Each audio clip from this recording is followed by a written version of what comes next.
Hello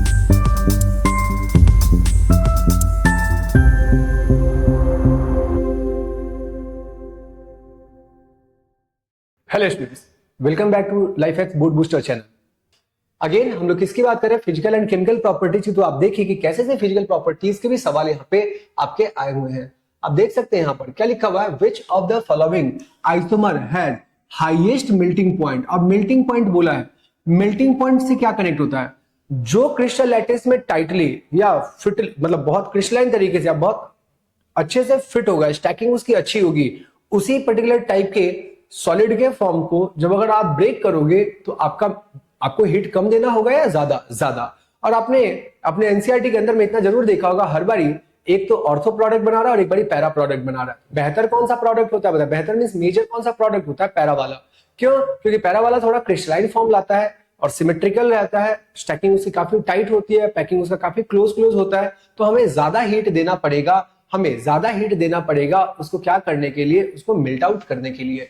तो यहाँ पे बोला 1,2 डाइक्लोरोबेंजीन, 1,3 डाइक्लोरोबेंजीन, ये तो हो गया ऑर्थो वाला कंडीशन, ये हो गया मेटा वाला कंडीशन। अब 1,4 वाले को बना लेते हैं। यही वाला जो बेंजीन होगा, इसका स्टैकिंग क्या होगा? सबसे टाइट और सबसे बढ़िया। और इस केस में इससे रिलेटेड जो अपना प्रोडक्ट बनेगा, वो प्रोडक्ट का मेल्टिंग पॉइंट क्या होगा? मेल्टिंग पॉइंट ज्यादा होगा। मेल्टिंग पॉइंट क्या होगा? ज्यादा। एक सेकंड देख लेते हैं, मेल्टिंग पॉइंट क्या होगा? मेल्टिंग पॉइंट हाईएस्ट होगा। मेल्टिंग पॉइंट क्या हो जाएगा? हाईएस्ट। बोले कहानी समझ में आ रहा? कुछ भी खास नहीं है इसके अंदर में। ऑल आइसोमर्स, ये तो कोई बात ही नहीं कि सभी आइसोमर्स का मेल्टिंग पॉइंट ज्यादा हो। बढ़ते हैं अपन आगे। Complete the following analogy, same molecular formula but different structure को ए बोला। फिर से थोड़ा सा सवाल हिला जैसा, ये ना आप इसको, इस ए को तो आप कट कर दो, मतलब आपको बोला है कुछ एनालॉजी फिट करना है, यहां मत करिए, मतलब वो थोड़ा सा प्रिंटिंग मिस्टेक है। ये हमारा है ए। अच्छा, दूसरा non super imposable mirror image को उसने बोला है बी। तो ए क्या है और बी क्या है, आपसे पूछा है। Means same molecular formula but different structure की अगर आप बात करते हो तो ये हमारा क्या कहलाता है? ये तो हमारा आइसोमर कहलाता है। सिंपल सी बात। बी की बात करो, non super imposable mirror image, एक दूसरे का non super imposable mirror image. या अगेन जब एनएसआर पढ़ते हैं, न्यूक्लियोफिलिक सब्स्टिट्यूशन रिएक्शन, देखो आपको इतनी बार बोल रखे हैं, फिर से नॉन सुपर ये एनएसआर कहां पढ़ा? Chemical properties of haloalkane. आप अगर इतनी बार बहुत ढंग से सुन रहे होंगे तो इस चैप्टर में एक ही पर्टिकुलर टर्म्स को हम बार बार बोल रहे हैं। केमिकल प्रॉपर्टीज ऑफ हैलोअल्केन कितने तरीके? 3। पहला क्या? एनएसआर मतलब सब्स्टिट्यूशन, दूसरा क्या? एलिमिनेशन, तीसरा क्या था? Reaction with metal. हाँ, रिएक्शन विद मेटल में कितने थे? 2 वुर्ज, और एक और क्या था? Reaction with metal, that is Grignard. सही है, वो तीसरा तो खत्म ही हो गया, उसके अलावा तो कुछ है ही नहीं। दूसरा क्या था हमारे पास? एलिमिनेशन। एलिमिनेशन के सवाल अभी तक आए नहीं, आएंगे तो अपन उसके ऊपर में बात कर लेंगे। पहला क्या था हमारा? सब्स्टिट्यूशन रिएक्शन, जिसके अंदर हमने क्या पढ़ा? SN1 और क्या पढ़ा? SN2। वहीं पर ही जब अपन आइसोमेरिज्म के एस्पेक्ट पर बात करते हैं, और खास करके ऑप्टिकल आइसोमेरिज्म के एस्पेक्ट पर बात करते हैं, तो ये चीजें निकल के आती है कि कोई भी पर्टिकुलर कंपाउंड अगर ऑप्टिकली एक्टिव होगा, कोई भी पर्टिकुलर कंपाउंड अगर ऑप्टिकली एक्टिव होगा तो वह ऑप्टिकली एक्टिव मतलब कायरल कार्बन होगा तो ऑप्टिकली एक्टिव होगा। एक चीज। दूसरी बात, वो ऑप्टिकल आइसोमर्स अपने शो करेंगे और क्या बनाएंगे? Non super imposable mirror image. और उन दोनों मिरर इमेज को हम कलेक्टिवली क्या बोलते हैं? अपन उस non super imposable mirror image को कलेक्टिवली बोलते हैं इनैंशियोमर। क्या बोलते हैं अपन उसको? इनैंशियोमर। क्या बोलते हैं अपन उसको? इनैंशियोमर। तो आपका पहला ही ऑप्शन हमें लगता है कि मैच कर चुका है। दैट इज क्या? दैट इज ए हो गया आइसोमर, और बी क्या हो गया हमारे पास? इनैंशियोमर। ए तो कभी इनैंशियोमर हो ही नहीं सकता कि सेम मॉलिक्यूलर फॉर्म जो 10th क्लास में बता दिया जाता है कि अगर डिफरेंट स्ट्रक्चर होगा तो हमारा क्या कहलाता है? आइसोमर कहलाता है। देख रहे हैं आप, इतना तो जरूर आपको समझ में आ रहा होगा कि सवाल तो क्या है, सवाल तो बड़े आसान से, ऐसे कुछ भी ऐसा नहीं पूछा है जो टफ पूछा। बट हाँ, ऑर्गेनिक अपने आप में एक फोबिया हो जाता है बच्चों को, जो लगता है कि पता नहीं क्या बहुत टफ सवाल पूछा गया, बट ऐसा कुछ भी नहीं है। आप देख सकते हो अलग अलग ईयर्स के सवाल दिख रहे हैं और हर में लगभग उसी टाइप के ही क्वेश्चंस बार बार आपसे रिपीटेडली पूछे जा रहे हैं। अगले सवाल की बात करते हैं। क्या बोला यहाँ पे? इनैंशियोमर डिफर ओनली। अब इनैंशियोमर्स किसको बोलते हैं? इनैंशियोमर लाइक बोलते हैं, जैसे मान लीजिए ना कि ये अपने पास एक कंपाउंड हो गया, कार्बन से रिलेटेड है 4 वैलेंसीज A B C और यहाँ क्या लिख दिया? D। इनैंशियोमर क्या होता है? जस्ट अब आप इसका मिरर इमेज ले लो। आपको इतना तो समझ आ रहा है कि ये कंपाउंड कौन सा वाला कंपाउंड होगा? ये कंपाउंड कायरल कार्बन कंटेन कर रहा है, तो ये हमारा ऑप्टिकली एक्टिव कंपाउंड है। लेट्स से मान लो यह कंपाउंड प्लेन पोलराइज्ड लाइट को कैसे से घुमा रहा है? आर के डायरेक्शन में। तो जस्ट इसका आप मिरर इमेज ले लीजिए। अपन क्या लेने बैठ रहे हैं यहाँ पे, ये भी हम आपको बोर्ड पे लिख दे रहे हैं। ये भी हम जस्ट इसका मिरर इमेज ले रहे हैं। क्या ले रहे हैं अपन? Mirror image. देखिएगा फिर से आप क्या बना लो, सी तो सी की तरह ही रहेगा, जो ऊपर वाला मिरर में ऊपर ही दिखेगा। ये जो बी इधर दिख रहा है वो किधर दिख जाएगा, इधर। और ये रहा हमारे पास सी, और इधर अपने पास जो उधर पीछे के साइड में डी था, तो ये डी कहां आ जाएगा। और ये वाला पर्टिकुलर जो कार्बन होगा ये भी क्या बनेगा, कायरल कार्बन। बट ये दोनों कंपाउंड सेम नहीं है।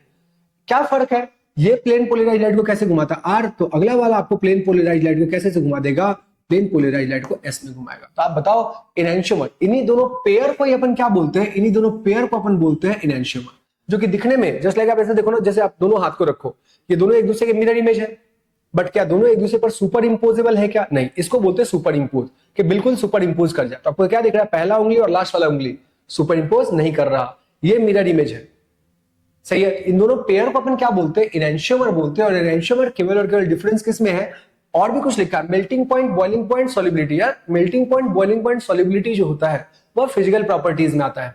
और हम आपको बताएं, अगर हम इसकी बात कर रहे हैं, ऑप्टिकली एक्टिव कंपाउंड्स की बात कर रहे हैं, इन ऑप्टिकल आइसोमर की बात कर रहे हैं, तो इनका फिजिकल और केमिकल प्रॉपर्टीज यूजुअली आइडेंटिकल ही होता है।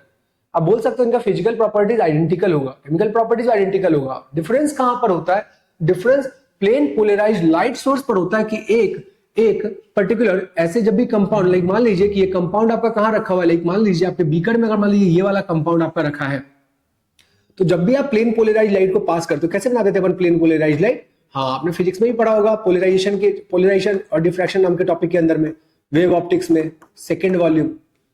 तो प्लेन पोलराइज्ड लाइट को ये क्या करेगा, प्लेन पोलराइज्ड लाइट को ये करेगा कि इसको या तो ये वाला कंपाउंड अगर आर है तो कैसे घुमा देगा, क्लॉकवाइज, और उससे जब अगर पास करेगा तो कैसे घुमा देगा उसका, हाँ एंटी क्लॉकवाइज वो घुमा देगा। बोले कहानी समझ में आ रहा है, तो इसका आंसर अपने पास क्या आ जाएगा, बी। समझ आती है बात। बढ़ते हैं अपन अगले सवाल के टूवर्ड्स। अब ये पर्टिकुलर रिएक्शन, देखिए कितना सरल रिएक्शन, कितना सिंपल रिएक्शन, और क्या करवाया आपसे, ग्रिग्नार्ड खिलवाया हुआ। ग्रिग्नार्ड कहां पढ़ना है, फिर से केमिकल प्रॉपर्टीज ऑफ हेलोएल्केन। पहला क्या, हाँ सब्स्टिट्यूशन रिएक्शन। दूसरा क्या, एलिमिनेशन, अब तो आपको याद भी हो गया होगा। तीसरा क्या, reaction with metal. Reaction with metal में क्या है, एक है वुर्ज और एक और क्या अपने पास, ग्रिग्नार्ड। आओ ग्रिग्नार्ड खेलते हैं। RX दे रखा है, मैग्नीशियम ड्राई ईथर अगर दिया हुआ है, तो पहले स्टेप में तो ये क्या बना लेगा, पहले AR नहीं है, ध्यान रखना, बेंजीन नहीं है यहाँ पे, तो ये पहले स्टेप में यहाँ पर क्या बना लेगा, यहाँ पे बना लेगा, यहाँ पे ये क्या बना लेगा, ये रहा, ये हमारे पास जो भी लास्ट वाला कार्बन एटम है, एक सेकंड काम कर लेते हैं, यहाँ पे कार्बन शो ही कर देते हैं। लेकिन मान लो ये रहा हमारे पास कार्बन एटम है ना, अब इस कार्बन के ऊपर में कौन सा आ जाएगा, माइनस, बगल में ही कौन आकर के बैठ जाएगा, Mg, और बगल में क्या है हमारे पास जो Br है, वो Br हमारा बना देगा। तो X तो हमारा ये हो गया। अब आप क्या कर रहे हो, इसका रिएक्शन वाटर के साथ कर रहे हो, और जैसे अगर आप इसका रिएक्शन वाटर के साथ करोगे, किसके साथ करने बैठ रहे हैं, वाटर के साथ, तो वाटर के साथ ये क्या बनाएगा, वाटर के साथ ये आपका क्या करेगा, ये सब का सब कुछ खत्म करेगा, और इसी की जगह पर ही क्या आकर के लगा देगा आपका, इसी की जगह पर ये 6 मेंबर रिंग दिख रहा है, 1 2 3 4 5 6, सही। तो ये अब आपका क्या बना देगा, ये अब आपका U बना देगा। देखिए जरा आप, ये U रह जाएगा और यहीं क्या आकर के लग जाएगा OH, और प्लस में अगर कोई पूछे बाई प्रोडक्ट क्या बनाएगा, तो Mg तो Mg है ही सही, Mg पर आप एक H लगा लो और एक क्या लगा लो, OH। दैट इज, इसको पढ़ते भी क्या, कभी कभार ये भी पूछ लेता है एग्जाम में, इसको अपन बोलते हैं हाइड्रोक्सी मैग्नीशियम, मैग्नीशियम, मैग्नीशियम, और क्या बोलते हैं अपन इसको, हेलाइड। आपको ध्यान हो तो अच्छी बात है। और ये क्या बन गया, इस कंपाउंड का कोई नाम पूछे तो आप इसका नाम क्या बताएंगे, बताएं। हाँ 6 नंबर साइक्लिक रिंग है, ये हमारा पहले नंबर पे कार्बन, और कोई ब्रांच है नहीं, तो अपन स्टार्ट किससे करेंगे, साइक्लो से। 6 मेंबर करेंगे तो वर्ड रूट क्या लगाएंगे, हेक्स। सब कार्बन एटम में सिंगल बॉन्ड तो क्या लगाएंगे, एन, और एन का एन, और 1 पर क्या लगा हुआ है, OL, तो एन के आगे 1 पर आप क्या लगाओगे, OL। लेकिन आपको पता होना चाहिए कि जब भी लेटर E, ओ ए किसी AEIOU और Y से अगर फॉलोड आउट होता है, तो लेटर E को अपन क्या करते हैं, ओमिट, और ओमिट करने के बाद सीधे सीधे यहां पर क्या हो जाएगा, हेक्सेन डैश, या तो आप 1 और लिखो या नहीं तो OL लगा दो सीधा। ये IUPAC के अंदर अपन इसके बारे में बात करते हैं। का ऑप्शन कौन सा वाला हो जाएगा, का ऑप्शन हो जाएगा ए। सही है। सो फार आपने अभी तक की कड़ी में देखा, हमने बहुत सारे क्वेश्चन अभी डिस्कस कर लिए। अभी अपन और आगे बढ़ते हैं और देखते हैं यहां पर क्या और बातें की हैं। Which of the following halides contain, carbon का कौन सा वाला बोला है, कार्बन sp2 और X वाला बॉन्ड होना चाहिए, अलाइल हेलाइड। देखिए फिर से नाम आ गया आपके पास, चारों ही नाम दे, नहीं चारों नहीं, 3 नाम यहां पर कनेक्ट किया है, अलाइल हेलाइड। अलाइल सिस्टम हमने आपको पहले, सबसे पहले वहीं से स्टार्ट किया था। अलाइल सिस्टम क्या होता है, कार्बन कार्बन बगल में, जैसे अगर हम पूरा का पूरा अगर हाइड्रोजन वाइड्रोजन लगाते हुए लिखे तो क्या लिखोगे, CH2 double bond CH single bond, ये रहा हमारे पास CH2 पर लगा हुआ X। ऐसा सिस्टम हमारा अलाइल सिस्टम कहलाता है। तो बताना कि which of the following halide contains, कौन सा हैलाइड sp2 बॉन्ड कंटेन कर रहा है, sp2x बॉन्ड कंटेन कर रहा है, मतलब कार्बन कैसा सा होना चाहिए, sp2 वाला और हेलोजन होना चाहिए। अब बताना है, कार्बन और x का बॉन्ड तो दिख रहा है, बट इस कार्बन से रिलेटेड कितने सिग्मा बॉन्ड दिख रहे हैं, दो हाइड्रोजन वाला दो और ये वाला दो, 2 + 2 कितना हो गया 4, 4 के लिए हाइब्रिडेशन क्या निकल करके आता है sp3। तो ये हमारा पहला ऑप्शन नहीं होगा, क्योंकि इस समय जो कार्बन है हमारा कैसे हाइब्रिडाइज, हमारा sp3 हाइब्रिडाइज। सही है। दूसरे ऑप्शन की बात करते हैं, अल्काइल हैलाइड, ये तो कतई सिंपल ही हो गया, CH3Cl। या हेलाइड बोला है तो आप और जनरलाइज यहाँ पे क्या लिख सकते हो, आप और जनरलाइज x लिखो। अभी भी यहाँ पर जो कार्बन है बताना, ये कार्बन कौन सा वाला हाइब्रिडाइज हो जाएगा, sp3 होगा बताना। कार्बन से अभी भी कितने टोटल सिग्मा बॉन्ड है, 4। तीसरा option benzyl halide. Benzyl halide की अगर आप बात करते हो तो बेंजाइलिक हैलाइड क्या होता है, बेंजाइल सिस्टम पूरा, बगल में CH2 और CH2 पे क्या लगा हुआ है, हेलोजन। बताए इस कार्बन x में भी कार्बन से रिलेटेड कितने टोटल सिग्मा बॉन्ड, 4, और 4 के लिए हाइब्रिडेशन क्या ही निकल करके आएगा, हाँ 4 के लिए हाइब्रिडेशन निकल के आएगा sp3। लास्ट विनाइलिक हैलाइड की आप बात करते हो तो विनाइलिक हैलाइड क्या होगा, कार्बन कार्बन डबल बॉन्ड पे डायरेक्ट लगा हुआ है हेलोजन, और ये वो मौका आपके पास आ गया हुआ है जब इस कार्बन से रिलेटेड कितने सिग्मा बॉन्ड, 3, और कार्बन से जब भी total 3 sigma bond, 1 pi bond है, ठीक है ना, तो आपके पास यहां पर हाइब्रिडेशन क्या हो जाएगा बच्चों, sp2। चलिए, तो आपका ऑप्शन कौन सा हो गया, सी। होपिंग आप सभी सवाल को बहुत अच्छे तरीके से कनेक्ट भी कर रहे होंगे और बिना पेन चलाए आप इसका कर भी रहे होंगे, मतलब लाइक मान लीजिए बिना पेन चलाए भी आप अगर इस वीडियो को अगर आप देख रहे हैं तो ओवरऑल आपका पूरा का पूरा हेलोएल्केन हेलोरेन जरूर रिवाइज हो रहा होगा। आए बात करते हैं आगे, क्या बोला है, किसका हाईएस्ट बॉइलिंग पॉइंट होगा, तो आप बताओ, आप तो पढ़ते हो यार, बॉइलिंग पॉइंट डायरेक्टली प्रोपोर्शनल किसके होता है, मॉलिक्यूलर मास के। बॉइलिंग पॉइंट डायरेक्टली प्रोपोर्शनल किसके हो जाएगा, मॉलिक्यूलर मास। मॉलिक्यूलर मास जिसका जितना ज्यादा उसका बॉइलिंग पॉइंट क्या होता है, ज्यादा। एसोसिएटेड, एक और बात ध्यान रखिएगा, बॉइलिंग पॉइंट इनवर्सली प्रोपोर्शनल होता है किसके, ब्रांचिंग के। ये दो बातें ध्यान रखिएगा, अच्छे खासे जगह पर फिजिकल प्रॉपर्टी से आए हुए सवाल में आप कॉन्कर कर सकते हैं, आप उसको बना सकते हैं। ये दो इंपॉर्टेंट पॉइंट है। आप यहाँ पर देखो, एक एफ है, देखिए बाकी तो C2H5 C2H5 C2H5 है, एक एफ है, एक Cl है, एक Br और एक I है। तो आप बताओ किसका हमारा सबसे ज्यादा मेल्टिंग मॉलिक्यूलर मास होगा, डी वाले का मॉलिक्यूलर मास सबसे ज्यादा होगा। 14 क्वेश्चन। अब देखिए फाइनली आई गया ना, बोला ना हमने सारे टॉपिक्स को छू देना है, मतलब जितने क्वेश्चंस आए उनसे अपन सारे टॉपिक्स पर अपन पहुंच रहे हैं। आप देख सकते हो यहाँ पर क्या पूछा है, एल्कोहलिक QH। इसको तो देखते ही क्या याद आना चाहिए, फिर से केमिकल प्रॉपर्टीज ऑफ, हम किसके बारे में बात कर रहे हैं, हेलोएल्केन। कितने तरीके से पढ़ा था, 3। पहला कहां से पढ़ा था, हाँ पहला पढ़ा था सब्स्टिट्यूशन रिएक्शन, दूसरा क्या था एलिमिनेशन, तीसरा क्या था reaction with metal. Reaction with metal में क्या पढ़ा था, वुर्ज और ग्रिग्नार्ड, वो खत्म। NSR में क्या पढ़ा था, वही SN1 और SN2, वो भी खत्म। अब क्या बच गया, एलिमिनेशन। एलिमिनेशन के लिए जो हमारा रिएजेंट है एल्कोहलिक QH के साथ डेल्टा भी आइडियली लिखना चाहिए। ये जैसे से ही डालेंगे तो यहाँ क्या हो जाएगा, एलिमिनेशन हो जाएगा। और एलिमिनेशन में भी क्या होता है, एलिमिनेशन में भी होता है आपका 2-3 नाम है उसका, आप उसको बीटा एलिमिनेशन के भी नाम से जानते हो, जो भी एनसीईआरटी में लिख रखा है बीटा एलिमिनेशन। फर्दर आप इसको एक और नाम से एनसीईआरटी ने लिख रहा है, दैट इज क्या, डीहाइड्रोहेलोजिनेशन।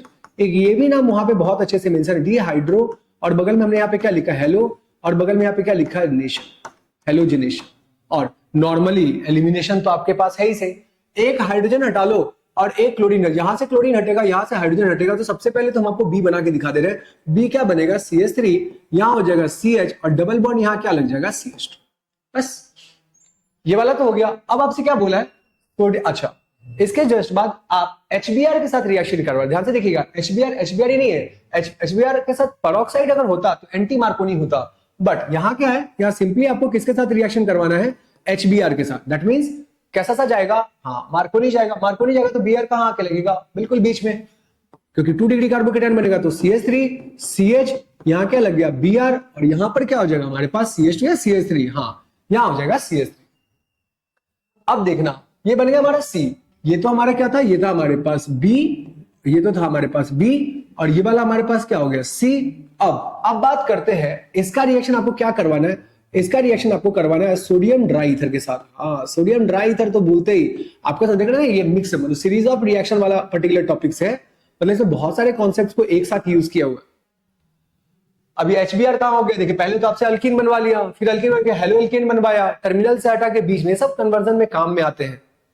अब बीच में आके लगवा दिया, बीच में आके जैसे से लगा लिया, अब क्या कर रहा है इसको सोडियम ड्राई ईथर, और ये देखते हैं आपको ध्यान आ रहा होगा एक का डबल, दैट इज वुर्ज।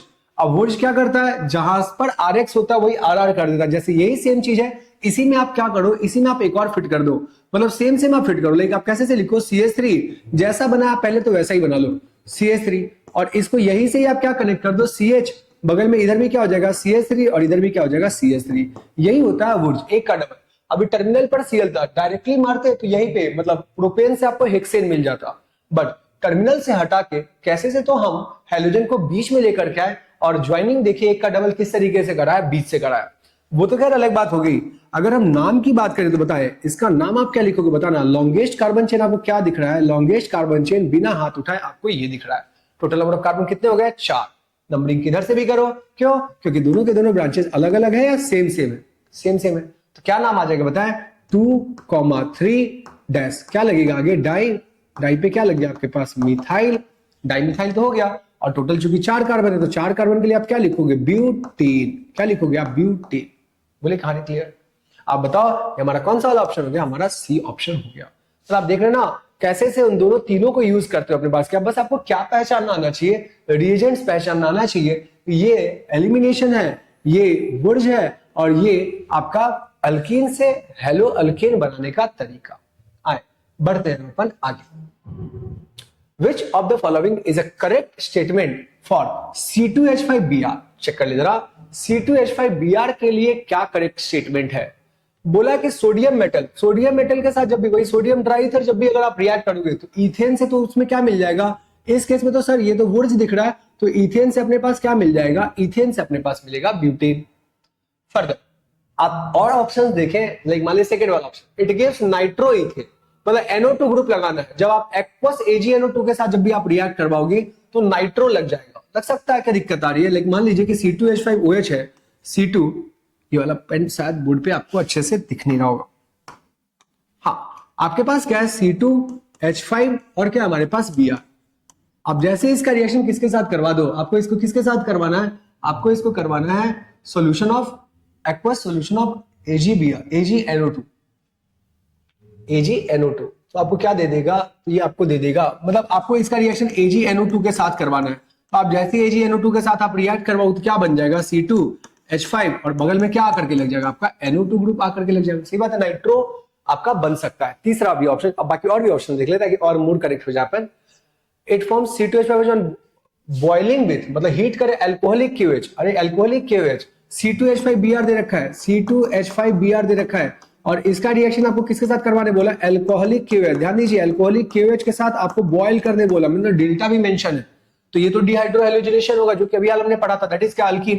तो ये अल्टीमेटली क्या बना देगा, ये अल्टीमेटली अल्कीन बना देगा, CH2 डबल बॉन्ड CH2, ये इथीन देगा प्रोडक्ट, अल्कोहल नहीं देगा। तो तीसरा ऑप्शन तो अपने पास क्या होगा, गलत। क्यों, क्योंकि इस केस में हमारा क्या बना के दे रहा है, ये हमारा इथीन एज अ प्रोडक्ट बना के दे रहा है। बोले समझ में आ रहा है। लास्ट वाला, it forms di ethyl थायोईथर, di ethyl थायोईथर on heating with alcoholic KSH।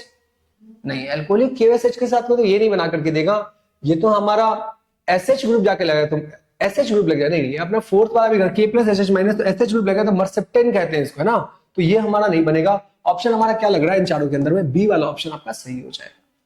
इस तरीके से हम ऐसे से क्वेश्चंस को कर सकते हैं। फर्दर इन सभी में से कौन सा आपका SN1 बहुत तेजी से हुआ, देखिए आगे आपके पास क्या SN1 की बात। अगर आप SN1 की बात कर रहे हो तो बताओ SN1 किसमें सबसे ज्यादा फास्ट होगा, जो 3 डिग्री हो, एक बात। और आप देख सकते हैं सभी 3 डिग्री है, इसके अलावा हमारा सभी के सभी 3 डिग्री है। लेकिन आप देखो, आपको पता है CF CCl, F वाला तो सीधे सीधे कैंसिल करो, F तो एक बार बन गया तो टूटेगा ही नहीं। इसीलिए तो अपन अलग से हेलोजन एक्सचेंज मेथड में फ्लोरिनेशन और आयोडीनेशन पढ़ा था, that is Swarts and Finkelstein respectively. सही है, तो ये तो फ्लोरीन वाला तो होगा ही नहीं। तो क्लोरीन, ब्रोमीन और आयोडीन, आप बताओ कौन के केस में बॉन्ड जल्दी टूटता है, ऑब्वियसली आयोडीन में। ऊपर से 3 डिग्री भी कार्बोकेटायन, तो कौन सा ऑप्शन हो जाएगा आपके पास, ऑप्शन हो जाएगा आपका डी। आपको पता ना, हमने बताया था अगर SN1 बोला है तो ऑर्डर क्या होता है, 3 डिग्री, फिर 2 डिग्री, फिर 1 डिग्री। एक तो ये, दूसरा और ऑर्डर, अगर CI बॉन्ड हो, अगर CBr बॉन्ड हो, अगर CCl बॉन्ड हो, तो सबसे ज्यादा तेजी से कौन टूटेगा, सबसे रीडली कौन टूट जाएगा, CI। क्लियर ये चीज। चलिए बढ़ते हैं अपन आगे अपने अगले सवाल के टुवर्ड्स। देख सकते हैं अपन अगला सवाल। वीडियो में कहीं कुछ लैग तो नहीं हो रहा, आवाज सही से आ रही है, एक से रुक जाइए, चेक कर ले रहे हैं पैरेलली ही।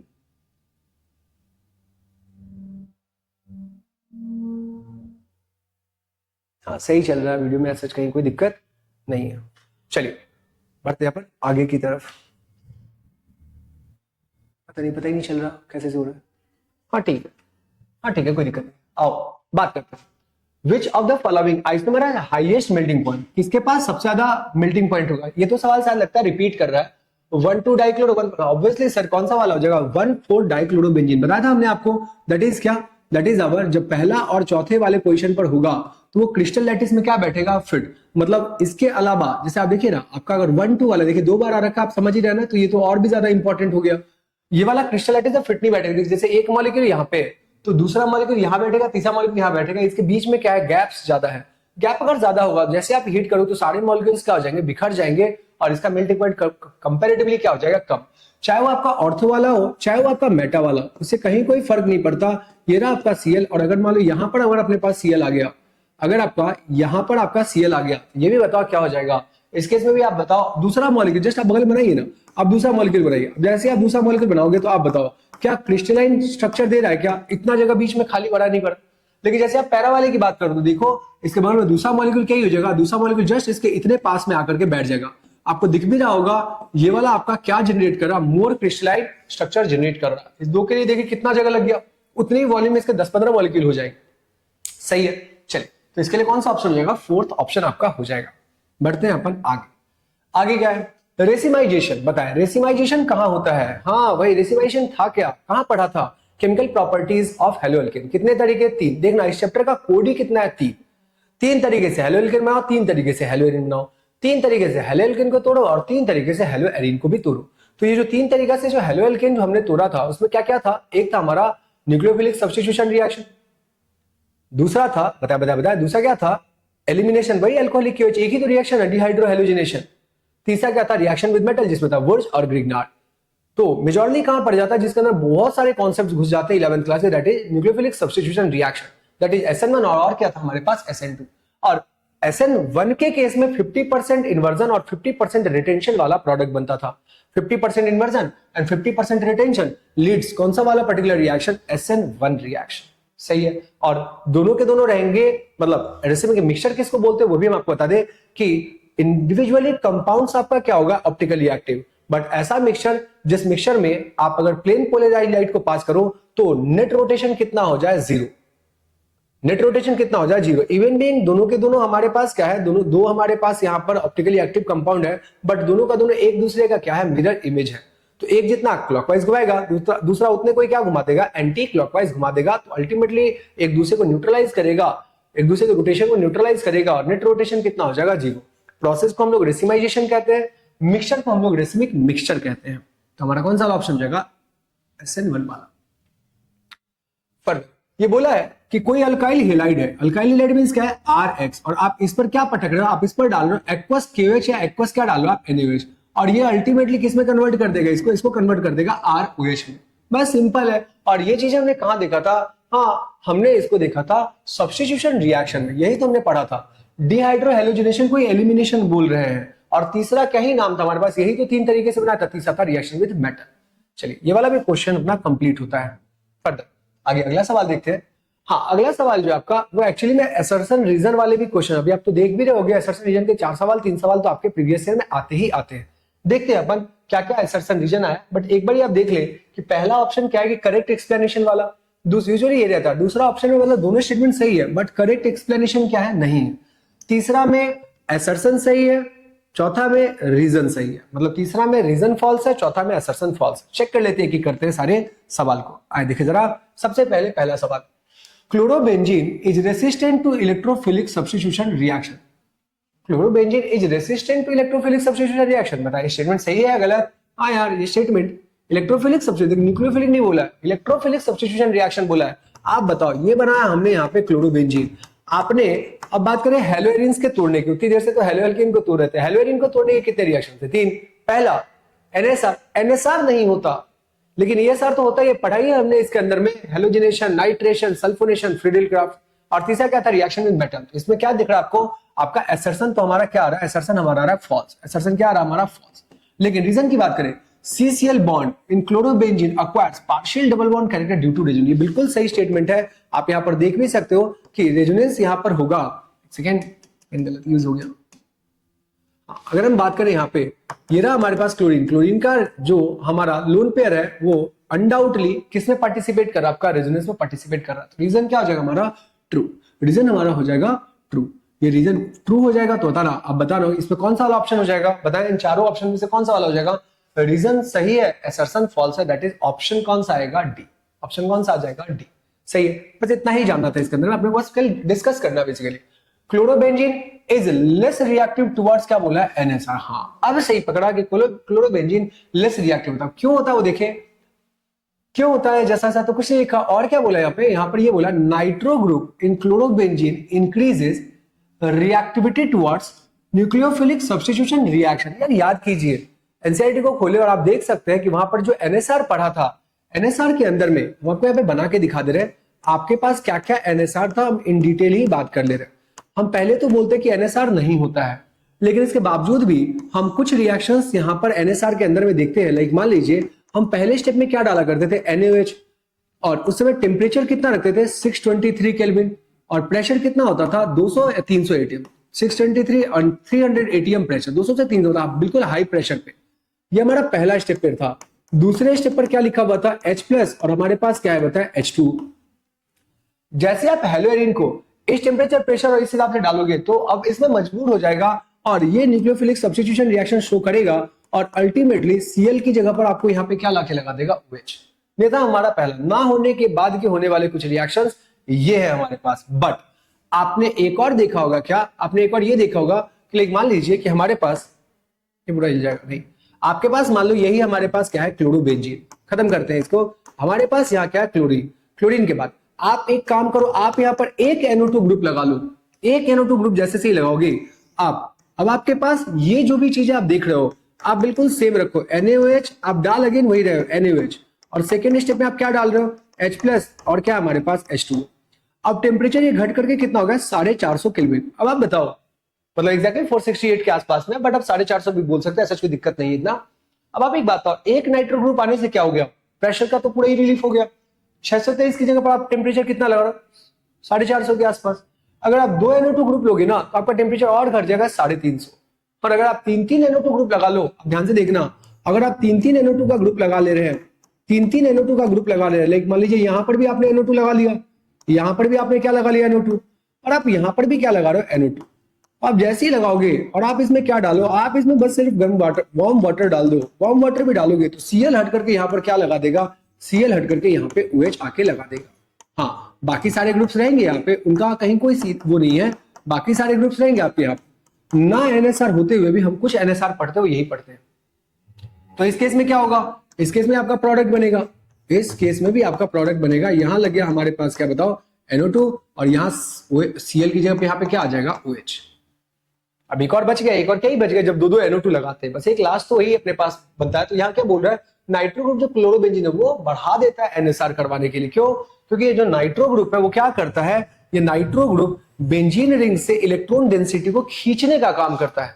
तो मजबूरन CCl बॉन्ड को टूटने का हिसाब किताब आ जाता है। तो आप देखो कहां 623 केल्विन, कहां 450, कहां आप वार्म वाटर पे भी काम कर ले जा रहे हो। कब, जब नंबर ऑफ NO2 ग्रुप्स आप क्या कर रहे हो, बढ़ा रहे हो। तो ये आपका क्या है कि chlorobenzene less reactive towards electrophilic substitution, nucleophilic substitution, ये भी स्टेटमेंट भी सही है। फर्दर आप काइंड ऑफ देख भी सकते हैं कि ये जो दूसरा स्टेटमेंट है वो क्या करता है, वो हमारा इसके रिएक्टिविटी को बढ़ा भी देता है। तो काइंड ऑफ इस केस में आप क्या बोल सकते हो, दोनों स्टेटमेंट सही है और मोटा मोटी दोनों स्टेटमेंट एक दूसरे को जस्टिफाई नहीं कर रहा। मतलब पहला बोल रहा है कि chlorobenzene less reactive towards NSR, ये स्टेटमेंट तो सही है, समझना, सही बात है, क्यों नहीं होता, लेस रिएक्टिव होता है।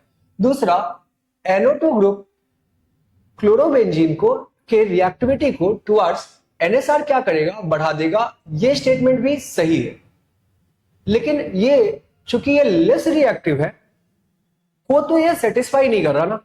देखिए दिक्कत क्या होता है ना, जब A और B ऑप्शन आता है तो बहुत लोगों के लॉजिक की वजह से A होता है, फिर बहुत लोगों के लॉजिक से B होता है। जैसे जेईई एडवांस ने ऐसे क्वेश्चंस आने या बंद कर दिए, या आप इस जगह पर आप आंसर आइडियली आपको B मारना चाहिए, यहाँ B आंसर सही लग रहा, सही है ना।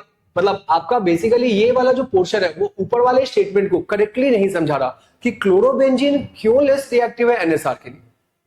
दूसरा भी ये स्टेटमेंट सही है कि नाइट्रो ग्रुप लगाने के बाद आपका NSR का टेंडेंसी बढ़ जाए, लेकिन क्लोरोबेंजीन क्यों लेस रिएक्टिव है NSR का, ऐसा कोई भी एक्सप्लेनेशन सेकंड वाले के जो रीजन लिखा हुआ उससे वो प्रूफ नहीं होता। आपका ऑप्शन क्या हो जाएगा? बी। ध्यान रखिएगा, इसका ऑप्शन क्या आ जाएगा? बी। बढ़ते हैं अपन आगे। Alkyl halides are soluble insoluble in water. देखिए इनसॉल्युबल नहीं, स्पेरेंगली सॉल्युबल बोल सकते हैं, मतलब बहुत कम सॉल्युबल होता है, ये बोल सकते हैं। समझ रहे ना? इनसॉल्युबल काइंड ऑफ आप बोल भी दो, इनसॉल्युबल इन वाटर भी आप बोल सकते हो। स्पेरेंगली सॉल्युबल मींस क्या होता है ना, बहुत कम सॉल्युबल होते हैं वाटर में। दूसरा आप देखिए क्या बोला है, alkyl halide have halogen attached with alkyl halides have halogen attached with sp3 hybridised carbon. ये स्टेटमेंट भी सही है, बट इन दोनों स्टेटमेंट का एक दूसरे से कोई कनेक्शन नहीं। स्टेटमेंट सही है, स्पेरेंगली सॉल्युबल आप बोलो या इनसॉल्युबल आप बोलो, बात बराबर ही। चलिए ये तो एक हो गया। अगला अपने पास, चलिए तो ये रहा हमारे पास ओवरऑल क्वेश्चन। तो ये रहा हमारे पास ओवरऑल क्वेश्चन। जितने भी क्वेश्चंस आपके पास आए हुए थे इन ऑब्जेक्टिव कौन से चैप्टर के, हेलो एल्केन हेलो एडेन को, जिसका हम लोगों ने इन डिटेल डिस्कस किया। तो आप देख सकते हो इसके जस्ट आगे हम लोग किसके बारे में बात करेंगे? हम लोग बात करेंगे जो 1 to 3 मार्क्स वाले क्वेश्चंस आए हुए हैं इस चैप्टर के, हम उसके बारे में अब नेक्स्ट वीडियो के अंदर में इन डिटेल बात करेंगे। तब तक के लिए थैंक यू सो मच, अच्छे से पढ़ाई करते रहिए।